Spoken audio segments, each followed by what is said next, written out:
seorang jenderal, seorang profesor, seorang doktor sekalipun kalau terpapar virus ideologi dijamin goblok mendadak.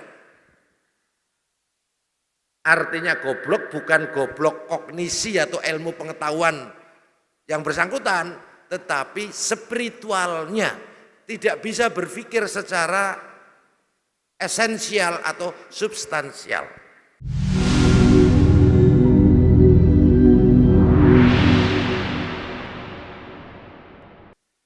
Kalau kita berbicara terorisme, ini adalah suatu tindakan atau perbuatan yang menggunakan kekerasan atau ancaman kekerasan. Jadi kekerasan di sini bisa fisik, bisa verbal atau non fisik. Menimbulkan suasana teror dan rasa takut secara meluas, secara masif di masyarakat. Menimbulkan korban jiwa, menimbulkan kerusakan dan atau kehancuran terhadap fasilitas umum atau publik, fasilitas internasional, fasilitas lingkungan hidup, objek-objek vital dengan motif ideologi, politik, atau gangguan keamanan. Motifnya ini 3. Definisi ini diatur di dalam pasal 1 ayat 2 Undang-Undang Pemberantasan Tindak Pidana Terorisme nomor 5 tahun 2018. Nah, terorisme ini bukan tujuan, tetapi ini sebagai alat atau strategi propaganda untuk mencapai tujuan. Tujuannya apa? Terorisme yang dilatar belakangi oleh paham radikalisme atau ekstremisme ini adalah gerakan politik kekuasaan dengan memanipulasi, mendistorsi, dan mempolitisasi agama untuk kekuasaan. Endingnya ingin mendirikan negara agama menurut versi mereka. Ingin mendirikan negara khilafah menurut versi mereka. Ingin merubah tatanan sosial politik dan sistem negara, ideologi negara yang sudah menjadi konsensus dalam konteks Indonesia adalah PBNU, Pancasila, Bhinneka Tunggal Ika, NKRI, Undang-Undang Dasar 1945 dengan sistem yang lainnya.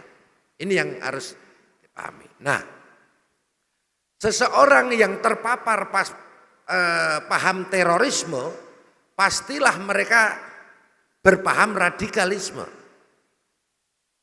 Seseorang yang radikalisme, yang terorisme, pastilah mereka intoleransi terhadap keragaman maupun perbedaan yang menjadi sunatullah.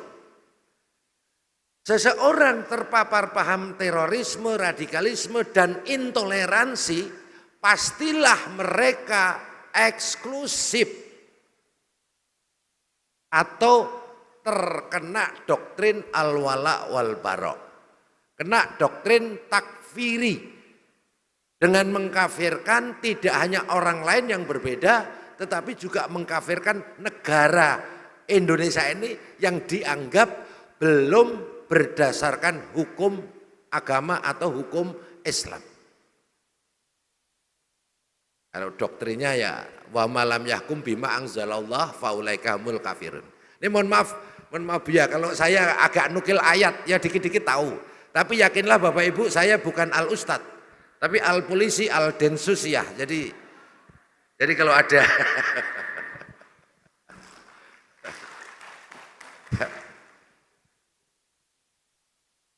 Bapak Ibu hadirin para masyayikh yang kami muliakan. Apakah terorisme itu hanya monopoli satu agama? Tidak. Terorisme ada di seluruh agama. Dan yang harus kami tekankan di sini Bapak Ibu, sejatinya tidak ada kaitannya antara terorisme, radikalisme dengan semua agama. Enggak ada kaitannya. Karena tidak ada satupun agama yang membenarkannya. Tetapi yang harus disadari, keterkaitan tersebut ada pada oknum umat beragama yang salah dan menyimpang di dalam memahami dan mengamalkan agamanya. Dan biasanya ini menunggangi agama yang menjadi mayoritas di suatu wilayah atau di suatu negara. Jadi kalau kita bicara terorisme yang ada di India, Sri Lanka sana bukan Islam, tapi oknum yang beragama Hindu. Kalau kita bicara terorisme di Myanmar, maka oknum yang beragama Buddha, justru umat Islam di sana menjadi korban. Kita bicara teroris separatis di KKB di Papua, maka pelakunya adalah oknum yang beragama Nasrani karena di sana mayoritas Kristen. Nah, kebetulan di Indonesia itu mayoritas Muslim. Maka semua tahanan terorisme yang kami tangkap dan kami proses hukum, KTP-nya Muslim. Mohon maaf saya mengatakan KTP-nya Muslim, karena Islam yang kami yakini, yang diajarkan oleh para aulia, para ulama, al-islamu ya'lu wa la yu'la alaih. Nah, mereka saudara-saudara kita itu sejatinya sedang terpapar virus ideologi. Virus ideologi ini berpotensi pada setiap individu manusia, tidak melihat suku, tidak melihat bangsa, tidak melihat agama, tidak melihat profesi, bahkan tidak melihat kadar intelektualitas seseorang. Seorang jenderal, seorang profesor, seorang doktor sekalipun, kalau terpapar virus ideologi dijamin goblok mendadak.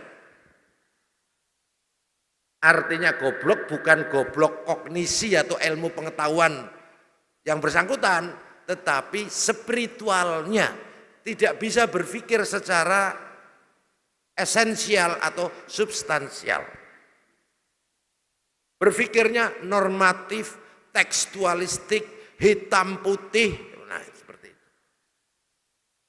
Nah, tetapi kalau virus COVID-19 atau virus biologi penularannya lewat droplet, sehingga antisipasinya bisa dimaskeri, pakai masker. Nah, virus ideologi ini penularannya lewat penglihatan dan pendengaran. Bayangkan gimana mau memaskeri itu. Artinya lebih banyak penularannya untuk era digitalisasi ini lebih banyak tertular lewat, karena ini borderless, tidak ada batasnya.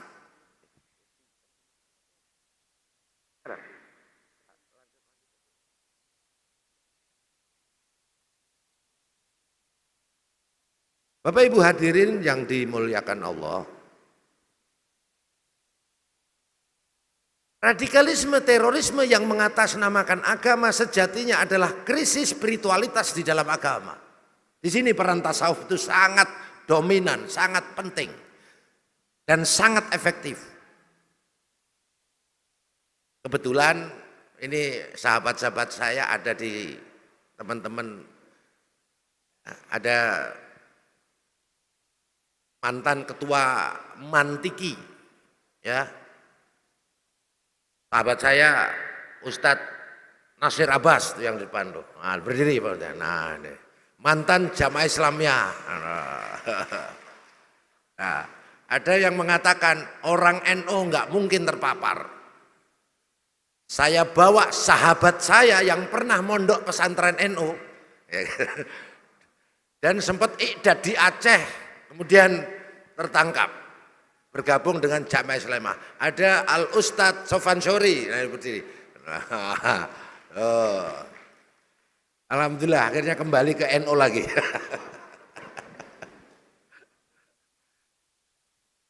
Nah, ini beliau sudah menjadi mitra BNPT, sudah menjadi bagian daripada Mujahid NKRI. Nah. Ada Mujahid NKRI, ada Laskar NKRI, kan gitu ya.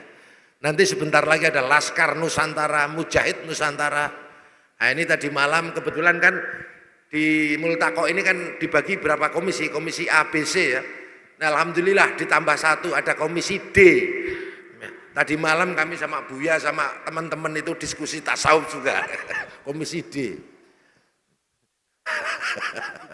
Itu namanya Al-Ngawuriyah.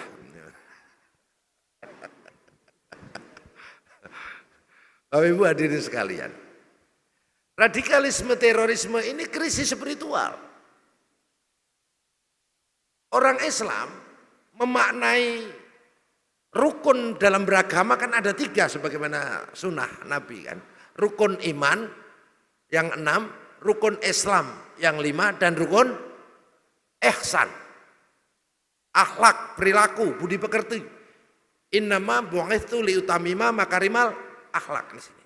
Nah, saudara-saudara kita di NII, yang sekarang ramai itu Al Zaitun, ya. Itu rukun agamanya tidak ada ihsannya.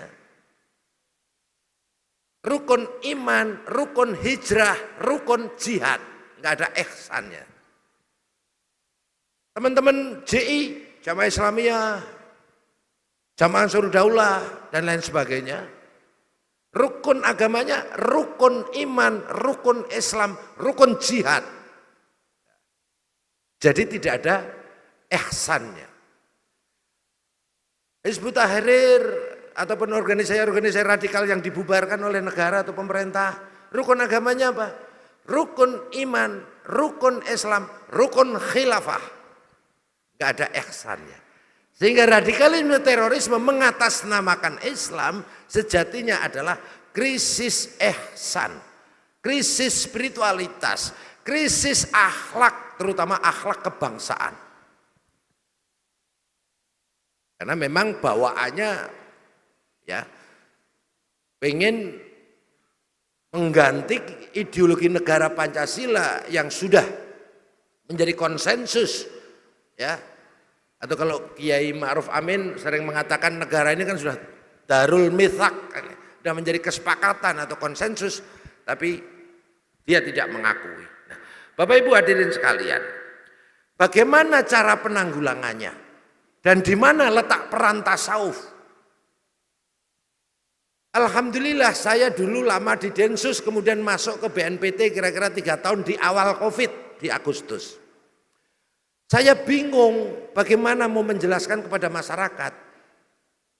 Alhamdulillah dengan datangnya Covid itu menjadi berkah bagi kami. Karena waktu itu Satgas Covid-19 menerapkan atau membagi 3 orang-orang atau 3 klaster mereka yang terpapar virus Covid-19. Maka kami pun terinspirasi untuk membagi 3 klaster orang-orang yang terpapar virus ideologi. Klaster yang pertama, mereka masyarakat Indonesia yang masih baik, masih moderat, tetapi tetap potensi terpapar. Supaya tidak terpapar, supaya imun, maka wajib diberikan vaksinasi ideologi. Nah, vaksinasi ideologi di sini peran utamanya para ulama-ulama torekoh atau ulama tasawuf. Memvaksin ini mereka yang masih moderat. Apa indikator moderat? Yang pertama, mereka memiliki komitmen kebangsaan, yaitu Pancasila, Bhinneka Tunggal Ika, NKRI dan Undang-Undang Dasar 45. Yang kedua, mereka toleransi dalam keragaman atau keberagaman. Yang keempat, mereka akomodatif terhadap budaya dan kearifan lokal. Nah, ini penting, ini penting.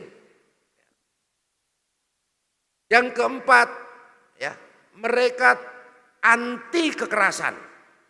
Dan yang kelima, mereka mengakui dan menghormati negara, pemerintah, dan pemimpinnya yang sah. Itu namanya wasatiyah, moderat. Nah, kalau di luar itu radikal.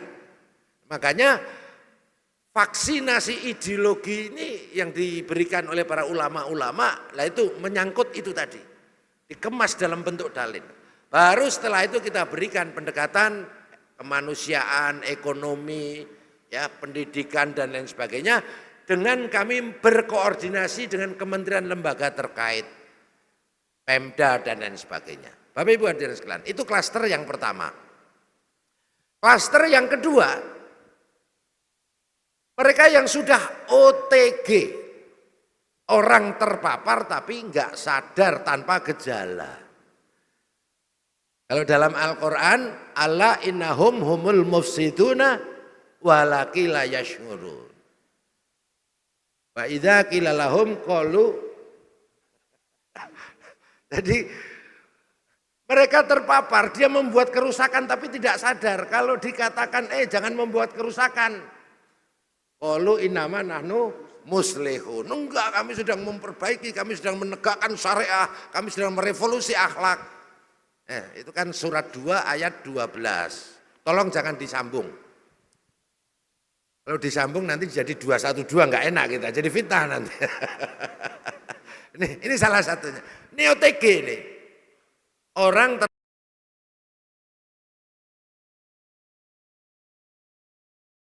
terpapar tanpa sadar, mereka sudah masuk dalam kategori radikalisme tapi belum masuk kategori terorisme.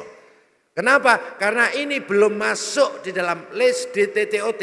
Daftar terduga terorisme dan organisasi terorisme. Harus ada penetapan di pengadilan. Nah, bagaimana ini tugasnya?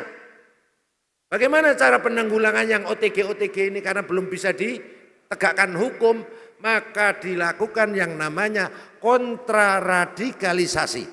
Yang isinya kontra narasi, kontra propaganda, kontra ideologi. Kita putus jalur propaganda terutama melalui dunia maya. Kita putus jalur kaderisasi melalui dunia pendidikan dan lain sebagainya. Kita putus jalur logistik atau pendanaan mereka. Baru klaster yang ketiga, kalau mereka sudah bergabung ke jaringan teror yang masuk dalam list DTTOT, misalnya Jamaah Islamiyah, Jamaah Ansarud Daulah, Jamaah Ansarul Khilafah, Jamaah Ansarut Tauhid dan lain sebagainya, maka mereka langsung di-surveillance oleh Densus 88 anti teror. Di surveillance baik lewat IT maupun lewat konvensional langsung. Sampai menemukan unsur tindak pidana teror. Dan sambil didoakan.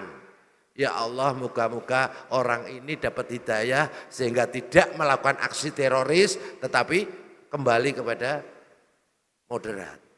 Nah, begitu mereka baiat ke organisasi yang masuk dalam list DTTOT atau terorisme tadi, maka baiat itu menjadi alat bukti satu. Begitu mereka melakukan iqdad, latihan perang dan lain sebagainya, 2 alat bukti.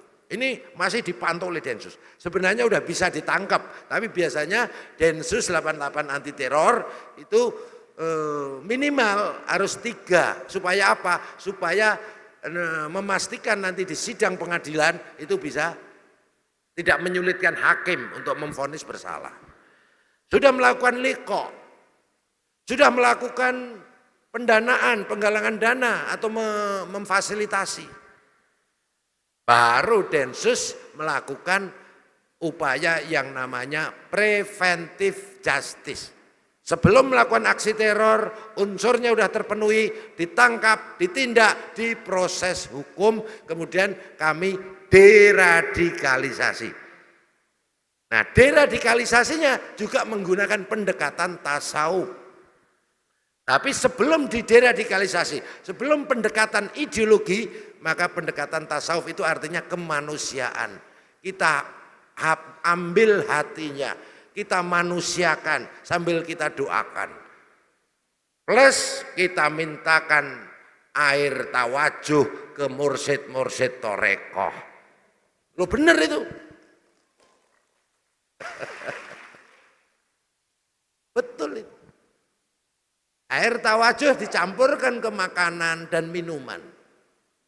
Dan saya wajibkan setiap kegiatan Densus, BNPT dimanapun, ya wajib mendoakan, ya Allah, Bukakan pintu hidayah saudara-saudara kami yang terpapar paham radikal. Berikan hidayah mereka supaya kembali ke wasatiyah dan bergabung dengan kami untuk hubul waton minal iman. Itu betul. Kenapa begitu? Karena kami yakin bahwa yang bisa nobatin, yang bisa mengubah, yang bisa menyadarkan, mengimankan dan mentaubatkan manusia, wa ma kana linafsin antuk mina illa bitillah. Hanya Allah. Kami hanya menyempurnakan ikhtiar secara profesional, pendekatan kemanusiaan, pendekatan psikologi, pendekatan ekonomi, pendekatan edukasi. Bapak Ibu hadirin sekalian, itulah peran daripada tasawuf di dalam penanggulangan radikalisme dan terorisme. Dan yang terakhir, untuk itu di dalam multaqo sufi ini kami memohon kepada Bapak Ibu hadirin sekalian, para ulama, para masyayikh, para syekh, untuk mendoakan semoga saudara-saudara kita ya, yang sudah OTG terpapar paham radikal dengan indikator tadi diberikan hidayah oleh Allah SWT. Dan Bapak Ibu, ini jumlahnya hasil riset kami di 2022, 2023 ini masih sekitar 10% dari penduduk Indonesia.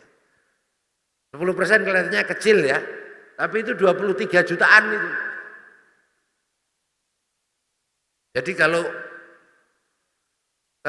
dulu 2019 di angka 38,4%. Puncaknya di 2016-2017. Mereka yang terpapar paham radikal tadi ada di sekitar 55,2%. Jadi kalau Indonesia itu tahun 2016-2017 diselenggarakan referendum milih negara Islam berdasarkan Al-Quran, berdasarkan hukum Islam, atau milih NKRI berdasarkan Pancasila. Kira-kira udah bubar Indonesia ini. Alhamdulillah berkat doa kita bersama, terutama para ulama, para aulia, sekarang tinggal 10%. Nah kita berdoa semoga 10% itu turun di bawah 5%. Kuncinya harus ada regulasi yang melarang semua ideologi yang bertentangan dengan ideologi negara Pancasila. Ekstrim kanan, ekstrim lainnya, ini belum ada larangannya. Yang dilarang baru ekstrim kiri, yaitu komunisme, Marxisme, dan Leninisme. Jadi kalau Bapak Ibu nanti ada isu-isu ini kan Agustus, September, ini sebentar lagi ada isu ini. G30 SPKI, yakinlah Bapak Ibu hoax. Ketika mereka meneriakkan isu PKI, komunis dan lain sebagainya, ketika kami tangani, kami tangkap, ya ternyata mereka sendiri yang membuat bendera, mereka sendiri yang membakar bendera, mereka sendiri yang teriak PKI. Tujuannya apa? Tujuannya membuat gaduh, membuat resah, membangun kebencian, membangun ketidakpercayaan masyarakat terhadap negara, pemerintah maupun pemimpinnya yang sah. Kenapa? Karena mereka gerakan politik saat ini masih minoritas. Sementara tujuan besarnya mengambil alih kekuasaan dan mendirikan negara agama menurut versi mereka. Maka mereka nyebar hoax, fitnah, adu domba ya, dengan isu-isu sara, isu Islamofobia, isu komunis dan lain sebagainya. Ini yang harus diwaspadai. Dan yang terakhir Bapak Ibu semuanya, kami mohon dengan segala hormat di dalam narasi Bapak Ibu, para hadirin, para aulia, para ulama untuk berkenan kepada masyarakat, santri dan umat selalu memberikan vaksinasi ideologi melalui pendekatan tasawuf keagamaan. Terima kasih. Wallahul muwaffiq ila aqwamit thoriq. Wassalamualaikum warahmatullahi wabarakatuh.